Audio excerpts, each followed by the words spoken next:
History is not just something that you can renovate and make beautiful, but history is also a lesson about the past, about the mistakes that you made. This is one of the reasons why history is of such enormous importance.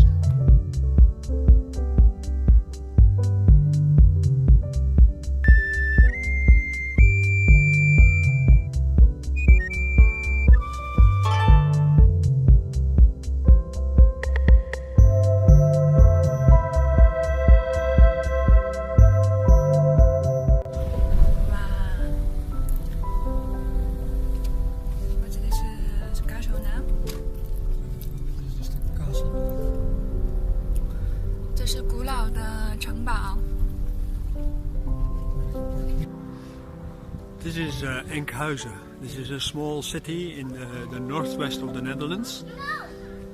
You see the trees are very old, and this is a very old part of the Netherlands.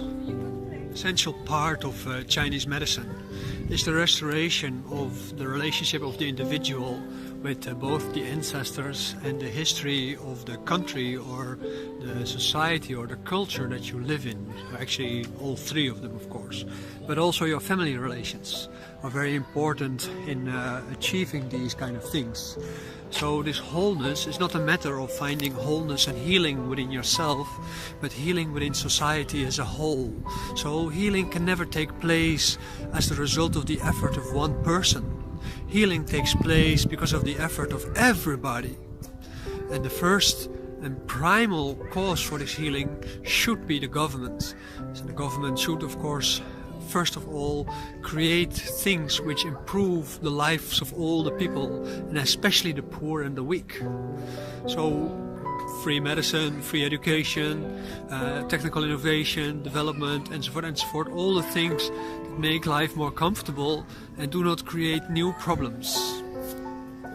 The role of the emperor in Chinese history, Huangdi, was actually to create that kind of healing. So it was more like a ceremonial master, at least how it was intended.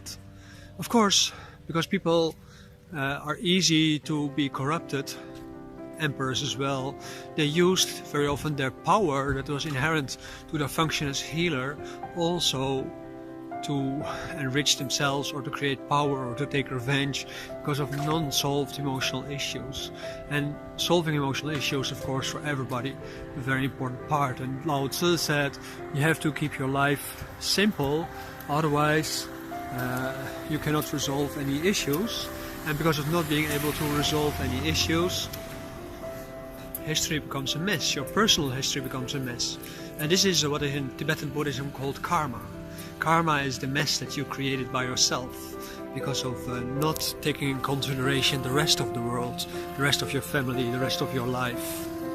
Are you like that? Then as far as Daoism, Confucianism, Buddhism and so on is considered, you're a selfish person. So your whole task is just restoring your past.